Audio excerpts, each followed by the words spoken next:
Olá, meus amores. Faz tempo que a gente não aparece aqui em artes, né? A gente se viu a semana passada, mas como português, a última aula de artes foi dia 17 de junho, tá? Mas lembrando que nesse dia 17 a gente já começou a usar o livro 2, tá? Então hoje a gente parte para o capítulo 2, que vai trabalhar o renascimento artístico. Espero que vocês abram o livro de vocês aí na página 119 para a gente seguir junto nessa leitura. Ele vai trabalhar o renascimento artístico. Então o livro diz assim, ó, que durante o Renascimento houve uma grande valorização, né, das capacidades criativas e inventivas do ser humano. Vocês viram lá que quando a gente trabalhou o Renascimento, tá, no capítulo 1, ele vem dizer que deixa de ter tudo aquilo que a gente viu no capítulo 1, no livro 1, que fala sobre a valorização da arte para a igreja, tá? O teocentrismo, Deus como centro do universo, e passa agora a ter o antropocentrismo, o homem como um centro do universo. Então a arte também está pautada por isso. A razão vem em primeiro lugar. Então a valorização do ser humano agora passou a ser maior que a valorização da obra sacra, né? Então ele diz aqui, ó, os artistas renascentistas, tanto na literatura quanto nas artes visuais, passaram a se interessar pela estética greco-romana, o que se alinhava aos ideais humanistas, aos ideais de valorização do ser humano. Essa transformação do Renascimento não aconteceu só nas artes visuais, mas também, como o próprio livro diz, na literatura. Lembrem-se que quando a gente estudou o caderno 1, a gente viu que a música, a pintura, a escultura, a arquitetura, o teatro e a dança estavam todos voltados para a arte sacra, certo? Então ele diz, ao longo dos 3 séculos que permeou o Renascimento, a arte sofreu grandes transformações, alinhadas à maneira dos europeus de ver e pensar o mundo. Nesta unidade, tá? Na unidade 2, vamos conhecer mais sobre a arte renascentista, especialmente no berço do Renascimento, que é a Itália. Aí ele vem trazer aqui, ó, florescimento, tá? Artístico italiano. Ele diz que Florença é considerada a cidade onde o Renascimento teve origem. Aí ele diz que Florença deriva de Florácia, festa romana, em homenagem a Flora, deusa da primavera, a estação que simboliza muito bem o florescimento cultural, científico, artístico, filosófico e econômico da cidade no século XV. Aí ele diz, pertenceu ao Império Romano e se tornou o local ideal para que os artistas italianos pudessem resgatar a arte clássica em suas obras. Como vimos na unidade anterior, foi em Florença que se desenvolveram a arquitetura de Brunicelli, a arquitetura de Donatello e a pintura de Massaio. Os Médicis, famílias de banqueiros e comerciantes de grande poder na cidade, controlaram Florença por vários séculos e foram grandes patronos da arte clássica. Na segunda metade do século XV, a posição política estabelecida por Lorenzo de Médici, grande entusiasta das artes, facilitou o patrocínio a artistas renomados, o que chamamos de mecenato. Mecenas são pessoas que usam o próprio dinheiro, tá, gente, para investir em obras artísticas. O termo vem de Caio Mecenas, tá? Um importante funcionário do Império Romano que investiu na produção de um grupo de artistas formado por ele. No Renascimento, o mecenato tomou outra forma. A figura de mecenas nasceu juntamente com a figura do burguês. Dessa maneira, nesse período, conforme explica o professor de filosofia Hernani Chaves, o mecenas não é apenas um entusiasta das artes, mas alguém que possui um lugar fundamental nas relações de poder dominante. Seja um papa em Roma, um príncipe em Florença ou em Milão, assim como os comerciantes de Veneza, precisava ter para investir e fazer parte desse processo. É com isso, a cidade ganhou obras cuja influência artística se espalhou por muitas partes da Europa, consolidando definitivamente o Renascimento como um período de expansão artística fundamental que influou a arte por séculos depois. Estudiosos costumam dividir o Renascimento artístico em 3 grandes momentos, que é o 300, o 400 e o 50, que a gente vai ver em diante, tá? Para começar, a gente vai ver o 300. O 300, tá, gente? Ele tá aqui pautado do século XIV, tá? Então, deixa eu botar aqui, século XIV, certo? Período estudado na unidade anterior, tá? E que teve como Giotto o início do proto-renascentismo, do grego primeiro, anterior. Deu início a mudanças significativas em relação à arte medieval, que influenciaram a arte renascentista, em um período no qual Florença ganhava cada vez mais poder como cidade-estado. Aí aqui, ó, os planos em uma pintura ou desenho se relacionam à profundidade com que percebemos os elementos representados, se mais próximo ou mais distante de nós. Aí ele traz a pintura na página 120, embora ainda usando elementos característicos da Idade Média, uma obra sacra, visto que aqui é Cristo crucificado, como o dourado e a arquitetura verticalizada, tá? E não próxima à realidade, Giotto experimentou nessa obra a sugestão de volume. Vejam que as pessoas que estão no chão estão mais próximas, como se a cruz estivesse um pouco atrás, tá? Então, como a gente pode ver aqui, o meu livro não está primeiro que o quadro, então ele vai dar essa sensação de volume. E de modelagem dos corpos, vejam agora que o corpo de Cristo está mais modelado, parecendo mais com o corpo de humano, tá? Os quais, mesmo pertencendo a figuras sagradas, mostram que são feitos de carne, diferencialmente da estética medieval.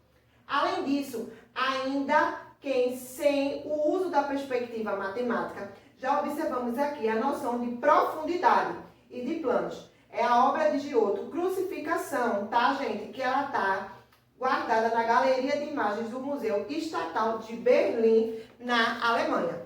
Outro assunto que ele vem trazer pra gente aqui é o Quattrocento, certo? Vou escrever aqui. Em 2D.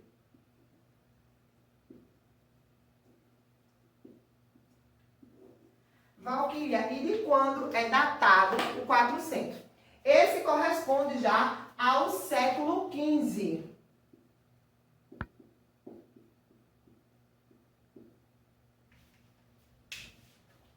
Com as inovações artísticas de Brunichelles, Donatello e Masaccio, que a gente viu no capítulo anterior, capítulo 1, e com maior amadurecimento dos valores humanistas, cada vez mais a elite intelectual rompia os laços artísticos com a Idade Média, onde a gente só viu obras sacras, tá?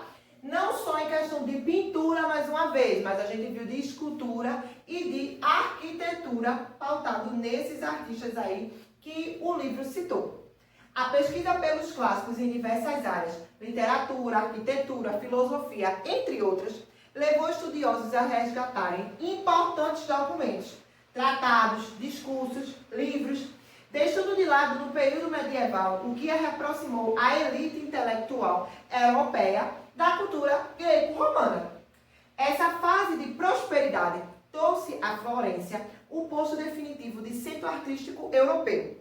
E assim, a burguesia, classe social enriquecida pelo comércio, passou a encomendar progressivamente obras marcadas pelo classicismo, com o propósito de decorar prédios públicos. A gente viu também na aula anterior, tá?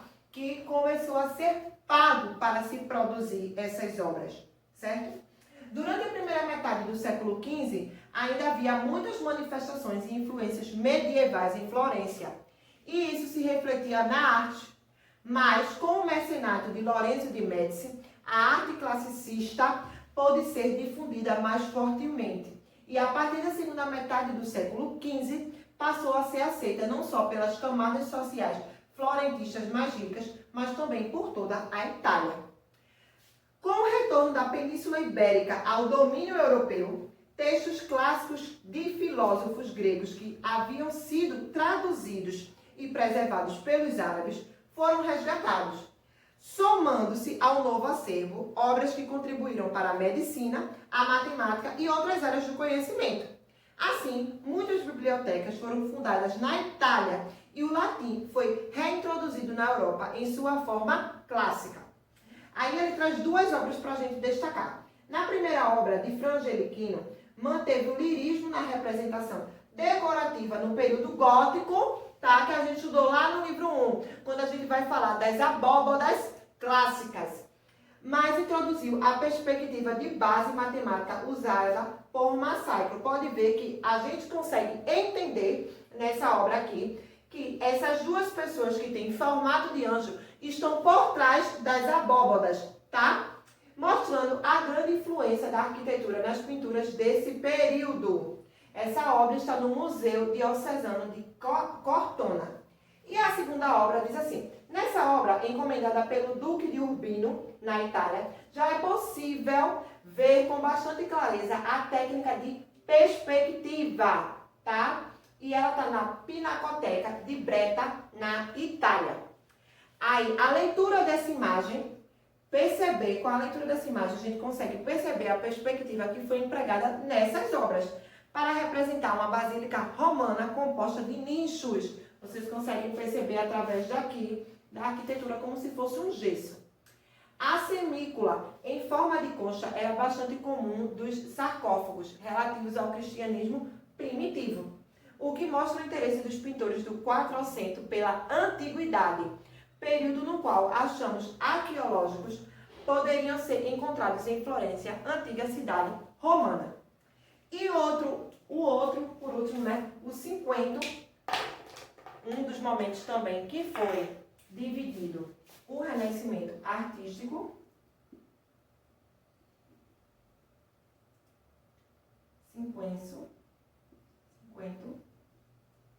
né? Data de quando, Valquíria? Esse já é do final do século XV, né? E as décadas e algumas décadas do século XVI. Aqui, ó, final do século XV e algumas décadas do século XVI.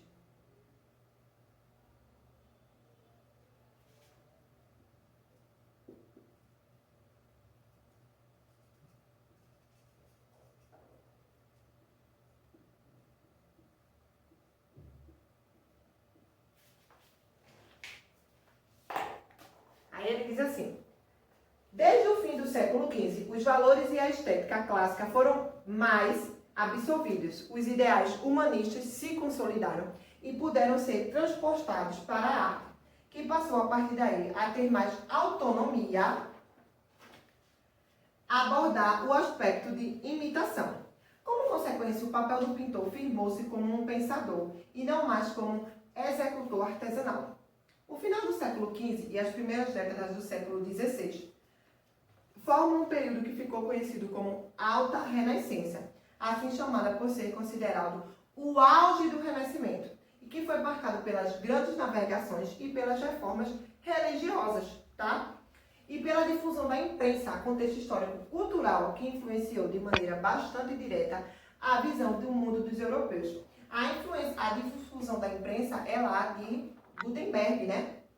Com o Papa Júlio II, Roma superou Florença como centro artístico e cultural, uma vez que esse poderoso mecena contratou os mais importantes artistas florentinos para a realização de obra no Vaticano.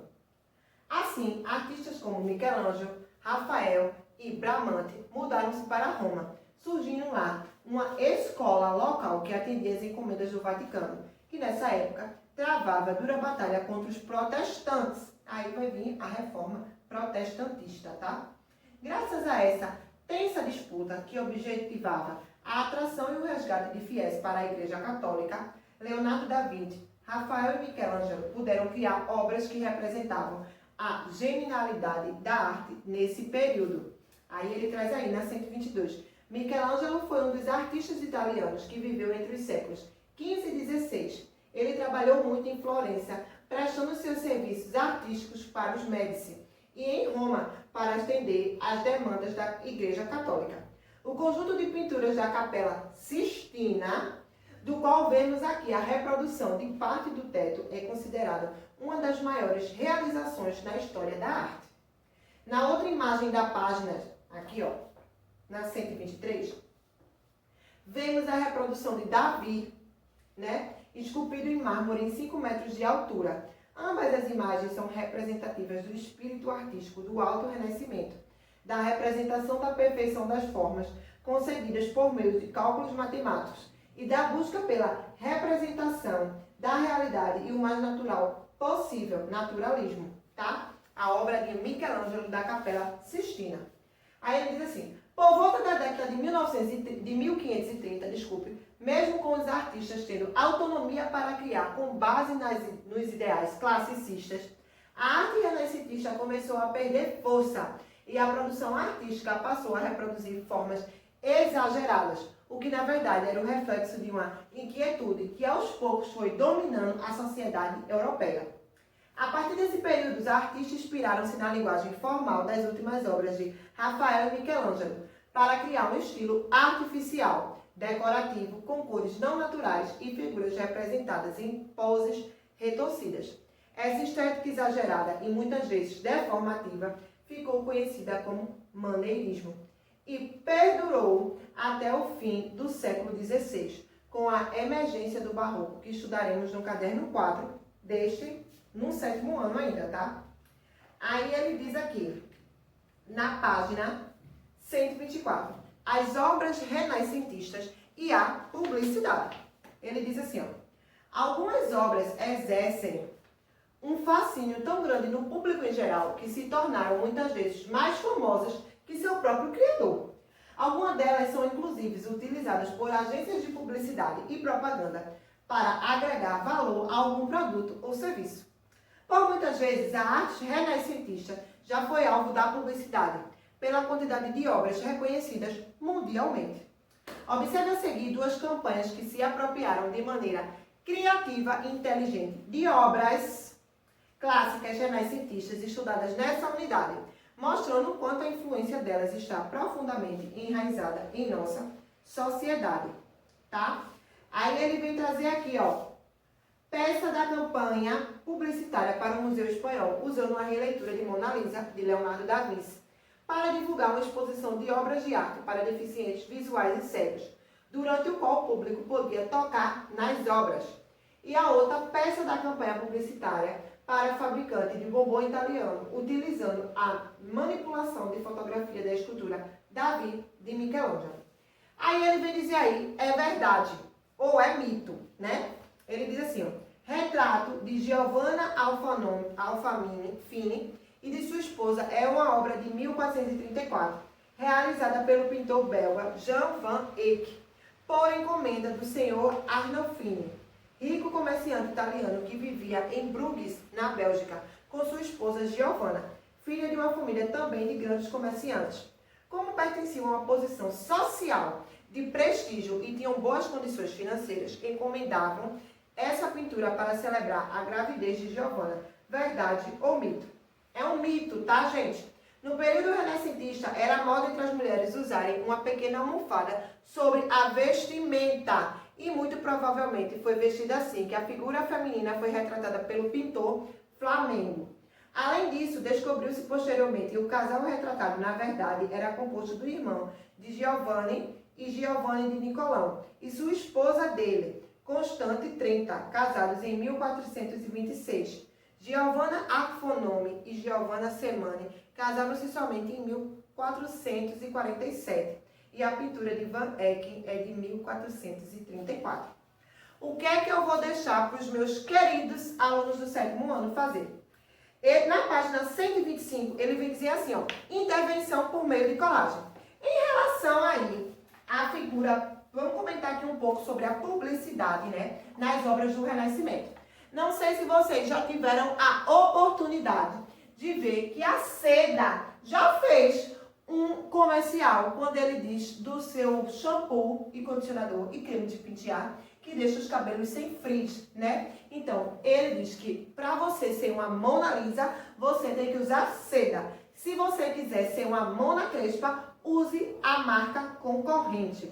Se eu achar essa publicação ainda que a Seda fez, eu posto no final do vídeo para vocês, tá? Então, o que é que eu quero que os meus lindos, maravilhosos alunos do 7º ano façam? Na página 125, vem dizendo assim, intervenção por meio de colagem. Aí ele diz, A colagem é uma técnica artística que reúne duas ou mais imagens de diferentes origens em um mesmo suporte para compor uma obra, podendo ou não criar textura. O papel é o material mais utilizado para essa técnica, então vocês vão precisar de uma folha de ofício. Ao ser colado e recortado, esse material pode sobrepor imagens e criar uma nova representação. Que tal criar uma peça publicitária por meio de uma intervenção artística usando a técnica da colagem? Materiais necessários: reprodução impressa da obra da arte visual, pintura, escultura ou gravura renascentista, tá? Revistas com imagens diversas para recortar pessoas, naturezas ou temas específicos ou científicos. Aí, essas outras imagens que é para decorar, que podem ser diversas, vocês podem tirar da onde vocês quiserem. O importante é que vocês tenham pelo menos uma pintura, gravura ou escultura do período renascentista, tá? Papel e tesoura. E essa folha de sulfite é folha de ofício, tá, gente? Aí o procedimento, o que vocês vão fazer? Vocês vão recortar em partes grandes a pintura, escultura ou gravura renascentista, que é pra gente também poder saber da onde foi, qual é a obra que vocês utilizaram. E vocês vão fazer um processo de colagem assim, diferente. Peço a vocês que quando vocês estiverem fazendo essa parte de colagem, peçam para o pai, para a mãe, para a tia, para quem auxilia vocês a fazerem a atividade, o irmão, que filmem, tá? E vocês me mandem, bem como é para tirar foto do trabalho feito e me mandar, porque aí a gente já vai compor a nota da segunda unidade. Vou deixar bem direitinho qual as páginas vocês devem realizar no plural, tá? E fico aguardando essa atividade de vocês. Beijo, tô morrendo de saudade do barulho que vocês fazem no meu ouvido.